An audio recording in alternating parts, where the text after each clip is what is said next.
Last মোমেন্টে এইভাবে preparation নিয়ে কিন্তু আমি ইংলিশে 183 পাইছিলাম। ইংলিশে আনসার করার ক্ষেত্রে তোমরা যদি এই ভুল করো ভাইয়া, তাহলে কিন্তু তোমাদের এই প্লাসটাও মিস চলে যেতে পারে।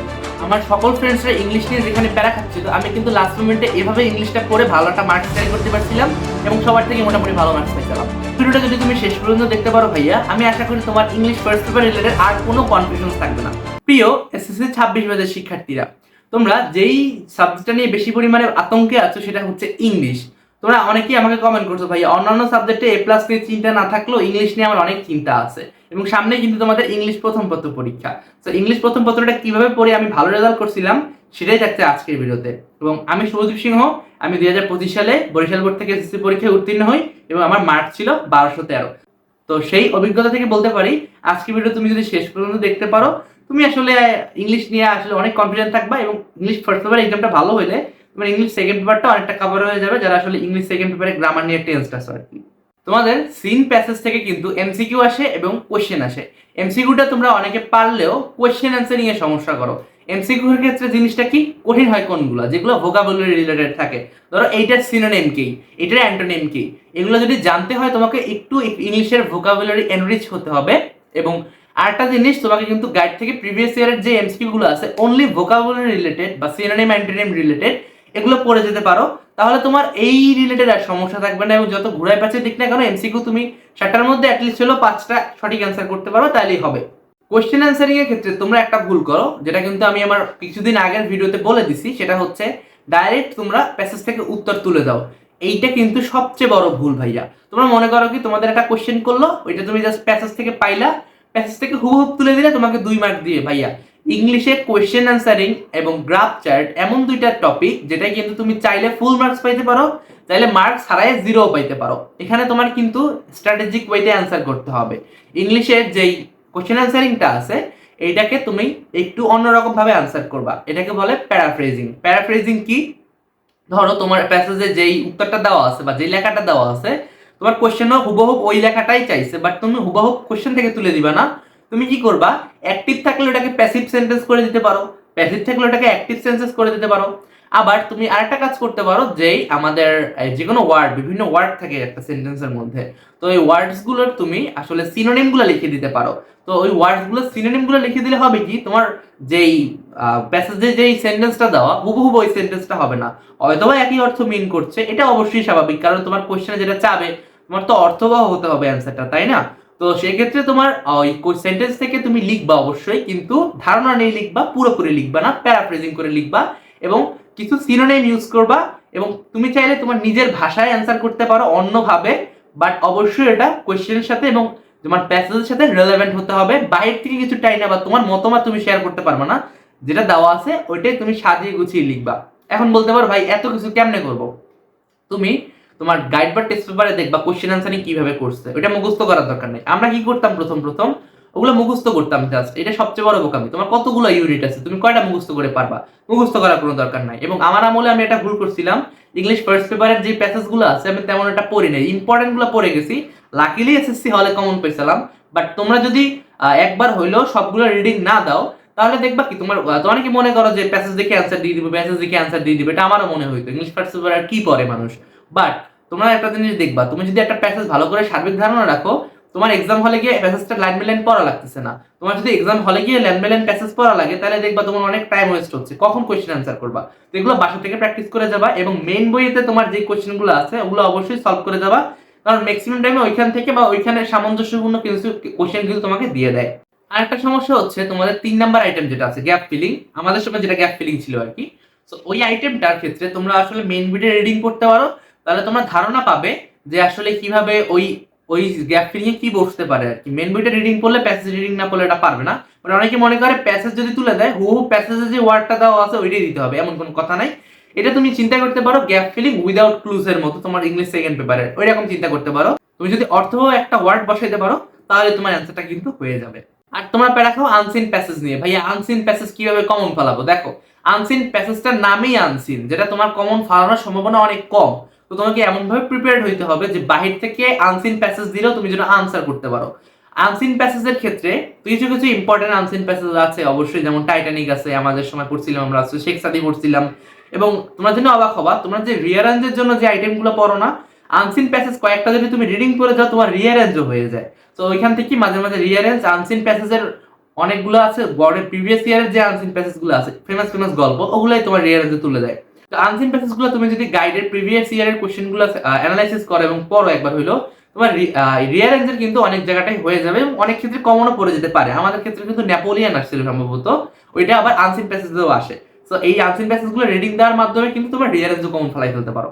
আর ম্যাচিং নিয়ে আশা করি তেমন কোনো সমস্যা হবে না, এটা সবাই কম বেশি পারো। তাও না পারলে তুমি আমাকে অবশ্যই কমেন্ট ডাউন করবে, আমি চেষ্টা করবো আর একটা ভিডিও বানিয়ে দেওয়ার জন্য তোমাদের যে যে সমস্যাগুলো বেশি আছে। এখন আসো সামারিটা কিভাবে লিখবো। সামারি পারি না, এখন সামারি রাইটিং এর ক্ষেত্রে তোমাকে কিছু রুলস ফলো করতে হবে। সামারির জিনিসটা হচ্ছে তোমার একটা গল্প দেওয়া আছে, এটাকে তোমার সামারাইজ করে লিখতে হয়, তাই তো?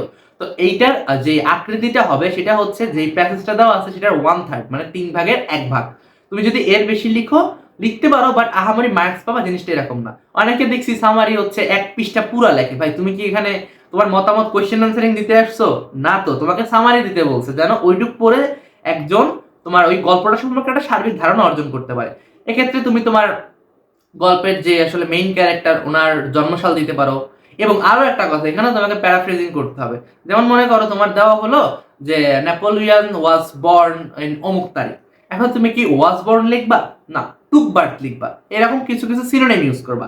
আবার তোমার ধরো কোনো অ্যাচিভমেন্টের কথা বলা আছে, ধরো হি অ্যাচিভড অমুক ট্রফি বা অমুক অ্যাওয়ার্ড, তুমি এখানে কি অ্যাচিভ লিখবা? তুমি অন্য কিছু লিখতে পারো। হ্যাঁ, তো এখানে কিছু সিনোনিম তুমি ইউজ করবা। অ্যাচিভের বিপরীতে যে সিনোনিমস গুলো তুমি জানো এগুলো ইউজ করতে পারো। হ্যাঁ, হি ওয়াজ গিভেন দিতে পারো, যে তাকে দেওয়া হয়েছিল, এগুলো দিতে পারো। তো এগুলো তুমি বাসা থেকে অ্যানালাইসিস করে যাবা এবং সর্বোচ্চ 5-6 লাইন সম্ভবত হয়, বাট এটা এখন ঠিক না। আমি বলতেছি প্যাসেজ যদি বড় দেয় 1/3 লিখবা এবং এমন ভাবে লিখবা যেন ওই লেখকের পুরো পরিস্থিতি বায়োডাটা চলে আসে। হ্যাঁ, এবং তোমার প্রথম লাইনে লিখতে পারো দ্য প্যাসেজ ইজ অ্যাবাউট অমুক অ্যান্ড হিজ বায়োগ্রাফি বা and his achievements and his life, এরকম জিনিসগুলো তুমি দিতে পারো। এটা ডিপেন্ড করে তুমি কোন প্যাসেজ লিখতেছো আর কি, কোন প্যাসেজের সামারি লিখতেছো। আবার অনেক তোমার আনসিন প্যাসেজ আছে যেগুলো আসলে কোনো ব্যক্তি রিলেটেড না, তো সেক্ষেত্রে তোমরা আসলে ওর প্রথম লাইনটা তো ঠিক রাখবে, দ্য প্যাসেজ ইজ অ্যাবাউট অমুক। তারপর তুমি আসলে ওইটার বর্ণনা যেগুলো দেওয়া আছে ওইটা কিভাবে বানানো হয়েছে বা ওইটা আসলে মানব জাতিতে কি প্রভাব ফেলছে, এগুলো তুমি 2-1 লাইন লিখতে পারো তোমার হচ্ছে প্যাসেজ থেকে, বাট একদম হুবহু তুলবা না, প্যারাফ্রেজিং করবা। প্যারাফ্রেজিং প্রত্যেকটা ক্ষেত্রে খাটে। তোমাকে যে প্যাসেজটা দেওয়া হয়েছে ওইটা তোমাকে ধারণা নেওয়ার জন্য দেওয়া হয়েছে, নট তুমি যে হুবহু তুলে দিবা এর জন্য দেওয়া হয়েছে, তো এটা মাথায় রাখতে হবে। এখন তোমাদের আরেকটা সবচেয়ে বেশি সমস্যা হচ্ছে পোয়েম নিয়ে। পোয়েম কিভাবে পড়বো? পোয়েম তোমাদের আগে ছিল না এবং আমরাই কিন্তু ইন্টারে এসে পড়তেছি পোয়েম এবং বুঝতেছি পোয়েম জিনিসটা আসলে অনেক কঠিন। তো তোমরা যারা আগে পোয়েম পড়ছো তো ভালোই, যারা পোয়েম আগে পড়ো নাই তাদের জন্য কিছু ভিডিও আমি ডেসক্রিপশন বক্সে আমি সাজেস্ট করতে পারি, তুমি সেখান থেকে চেক আউট করে দেখতে পারো। ওই ভিডিওগুলো দেখলে আশা করি পোয়েম রিলেটেড তোমার যে মেইন যে সমস্যাটা থাকে এটা দূর হয়ে যাবে। অথবা চাইলে তুমি ইউটিউবে সার্চ দিয়ে বিভিন্ন পোয়েমের ভিডিও দেখতে পারো, ওইখানে তুমি দেখবা পোয়েমটা একটা ব্রেকডাউন করে কিভাবে বলা হয়েছে, বাট ডিটেলসে বলা হয়েছে। তোমার যদি অত টাইম না থাকে তুমি অবশ্যই আমার দেওয়া ভিডিওটা চেক আউট করে ফেলতে পারো। এখন বিষয় হচ্ছে পোয়েম জিনিসটা কিভাবে পড়বা। পোয়েমের যে তোমার মেইন বইতে পোয়েম যেগুলো দেওয়া আছে অবশ্যই অর্থ সহ পড়তে হবে। তোমার বলতে পারো টাইম নেই, অবশ্যই টাইম আছে। আগের কথা শোনো, টাইম অবশ্যই আছে, টাইম বানায় নিতে হয়, টাইম থাকে না, ঠিক আছে? তো তোমাকে পোয়েম কি করতে হবে, একবার হইলো অবশ্যই রিডিং তো পড়তে হবে, একদম চলে পড়তেছো জিনিসটা এরকম না, বুঝে বুঝে পড়তে হবে। তুমি এখানে গাইডের হেল্প নিতে পারো, কোনো ক্লাসের হেল্প নিতে পারো, একবার পড়বা। দেন তোমার যে মেইন বইতে যে কোশ্চেনগুলো দেওয়া আছে পোয়েম নিয়ে, এই কোশ্চেনগুলো তুমি একবার অ্যানালাইসিস করবা এবং অ্যান্সার করবা এবং গাইড দেখে ডাইরেক্ট হুবাহু তুলবা না।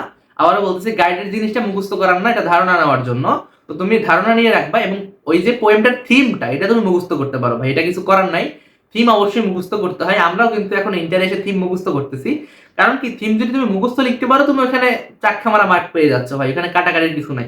বাট তুমি যদি বানায় লিখতে যাও তোমার ভুল হইতে পারে আর কি। এটা শুনতে বাজে মনে হইলো বাট এটা করতে হবে, এটা হার্শ রিয়ালিটি আর কি, বুঝছো? এখন সমস্যা হচ্ছে তোমার কমপ্লেনিং স্টোরি কিভাবে লিখবা। কমপ্লেনিং স্টোরি কিন্তু দুই ভাবে হয়, তোমরা জানো। একটা হচ্ছে ক্রিয়েটিভ স্টোরি রাইটিং, একটা হচ্ছে তোমাদের জানা কনভেনশনাল কোনো স্টোরি রাইটিং। এখন তোমাদের কোনটা আসবে সেটা তো তোমরা জানো না। আমাদের সময় কিন্তু ক্রিয়েটিভ স্টোরি আসছিল, বা ক্রিয়েটিভ স্টোরি না আসলেও যেই কনভেনশনাল স্টোরিগুলো আছে ওগুলো তোমরা চাইলে বানায় লিখতে পারো। হ্যাঁ, তোমরা ধরো কাকের যে কাহিনীটা আছে, কাক কাহিনীটা তুমি অন্যভাবে তোমার নিজের ভাষায় বানায় লিখতে পারো।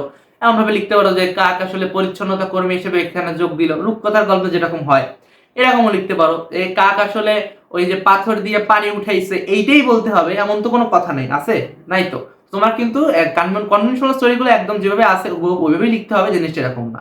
এটা তুমি নিজে বানায় লিখতে পারো এবং ক্রিয়েটিভ স্টোরি আসলে ওইটাও বানায় লিখতে পারো, কিন্তু বানায় লেখার ক্ষেত্রে তোমাদের একটা জিনিস মনে রাখতে হবে, তোমাদের ফ্রি হ্যান্ড রাইটিং অনেক ভালো হতে হবে। ফ্রি হ্যান্ড রাইটিং কিভাবে ভালো করবা, তোমার অবশ্যই গ্রামারে ভালো হতে হবে, তোমার ভোকাবুলারি ভালো হইতে হবে, এবং তোমার কিভাবে সেন্টেন্স একটা প্রপারলি মেক করতে হয় এটা জানতে হবে। তুমি যদি ভুংভাং সেন্টেন্স লিখো তাহলে কিন্তু আহামরি মার্ক পাবা না, এবং একদম যদি নর্মাল সিম্পল সেন্টেন্স গুলো লেখো যেগুলো 6-7 এর বাচ্চারা লেখে, তাহলেও কিন্তু আহামরি মার্ক পাবা না। একটু স্ট্যান্ডার্ড মেনটেন করবা। এই ক্ষেত্রে তোমরা কিছু ক্রিয়েটিভ স্টোরি বাসা থেকে পড়ে যেতে পারো ধারণা নেওয়ার জন্য যে আসলে তারা কিভাবে লিখছে। তারপর তুমি মনের মধ্যে একটা স্টোরি বানাইতে পারো, এবং ওইখানে কিছু স্পেশাল লাইন ইউজ করা থাকতে পারে তোমার গাইডের মধ্যে। তো ওই স্পেশাল লাইনগুলো তুমি যে কোনো স্টোরিতে ইউজ করতে পারো। ওই স্পেশাল লাইনগুলো একটু মুখস্থ করার চেষ্টা করতে পারো, অথবা তোমার নিজের মতো করে বানায় লিখতে পারো, তাহলে ক্রিয়েটিভ স্টোরি রাইটিং আর কোনো সমস্যা আশা করি থাকবে না। ডায়লগ জিনিসটা আমার মনে করি তোমরা তেমন একটা প্যারা খাও না। ডায়লগ আমি যদি বলি কতটুকু লিখতাম, 3-3.5 পেজ বা 4 পেজ লিখতাম আর কি। তো ডায়লগ তুমি এইরকম লিখতে পারো, এবং ডায়লগ তুমি চাইলে বাসা থেকে একবার লিখে যেতে পারো আর কি। কারণ কিছু কিছু ফেমাস ডায়লগ আছে, ওগুলি বারবার ঘুরে ফিরে আসে, তো ডায়লগ নিয়ে চিন্তা করার দরকার নাই। যদি বাহির থেকেও আসে তুমি বানায় লিখতে পারবো, ওই অনেকটা ক্রিয়েটিভ স্টোরির মতো, বাট ডায়লগ আকারে লিখবা আর কি। সো ওইখানেও তোমার একটু ফ্রি হ্যান্ড রাইটিংটা ভালো থাকতে হবে, এবং এগুলো ফলো করলে আসলে ইংলিশ ফার্স্ট পেপারে আশা করি তোমার সমস্যা থাকবে না। অ্যান্ড ইংলিশ ফার্স্ট পেপারে যে জিনিসটা হচ্ছে, তোমার মেইন বইয়ের প্যাসেজগুলো পড়ো না দেখি কিন্তু প্যারা খাও, আর বাসায় প্র্যাকটিস করো না, এগুলো কিন্তু অবশ্যই করবে। এবং লাস্ট মোমেন্টে তোমার যদি এসএসসির পড়াশোনা নিয়ে সমস্যা থাকে, তুমি যদি দিশেহারা হয়ে যাও, তাহলে তোমরা চেক আউট করতে পারো সায়েন্স বেকারের টিম তাণ্ডব কোর্সটিতে। এখানে তুমি ইস্তেক সাকিব ভাইয়ের পুরো গাইডেন্সে এসএসসি জার্নিটা কভার করতে পারবা, এবং এক্সাম গ্যাপের মধ্যে পড়েও কিন্তু জিপি5 কিভাবে পাওয়া যায় এটা বুঝতে পারবা, এবং প্রয়োজনীয় suggestion class, sure short common suggestions, এবং ওই ওই রিলেটেড যে ক্লাসগুলো আছে ওগুলো তুমি পাচ্ছই, খুব কম টাইমে শেষ করতে পারতেছো, এবং তুমি অনেক কনফিডেন্ট থাকবা, কারণ তুমি জানো তোমার এক্সাম হলে কাছে কি আসতেছে, কিন্তু তোমার ফ্রেন্ডরা কিন্তু জানে না। তো তুমি এখানে অনেক কনফিডেন্টলি এক্সাম দিতে পারবে, এবং তোমার এক্সাম অনেক ভালো হবে। তো তোমরা অবশ্যই চেক আউট করতে পারো। আমি ডেসক্রিপশন বক্সে অথবা আমার পিন কমেন্টে তাদের যোগাযোগ করার লিঙ্কটা দিয়ে দিব। তুমি সেখানে গিয়ে যদি আমার কথা বলো, তুমি এটা ভালো রকমের ডিসকাউন্ট পেয়ে যাবে। আর তোমরা যদি ইংলিশের সাজেশনস পেতে চাও অথবা আমার সাথে সরাসরি ইন্টারাকশন করতে চাও, তোমরা অবশ্যই ডেসক্রিপশন বক্স অথবা পিন কমেন্টে আমি আমার হোয়াটসঅ্যাপ চ্যানেলের লিঙ্ক দিয়ে দিচ্ছি, সেখানে জয়েন করতে পারো। হোয়াটসঅ্যাপ চ্যানেলে আমি বহুত ফ্রি রিসোর্সেস দেওয়ার চেষ্টা করি, এবং তোমাদের মাঝে মাঝে মতামত নেওয়ার চেষ্টা করি, এবং তোমাদের কোয়েশ্চেন অ্যান্সার দেওয়ার চেষ্টা করি। সো তোমরা অবশ্যই চেক আউট করতে পারো, এবং অলরেডি কিন্তু আমি অনেক ফ্রি রিসোর্সেস দিয়ে দিচ্ছি, সামনে অনেক ফ্রি রিসোর্সেস আনার চেষ্টা করব।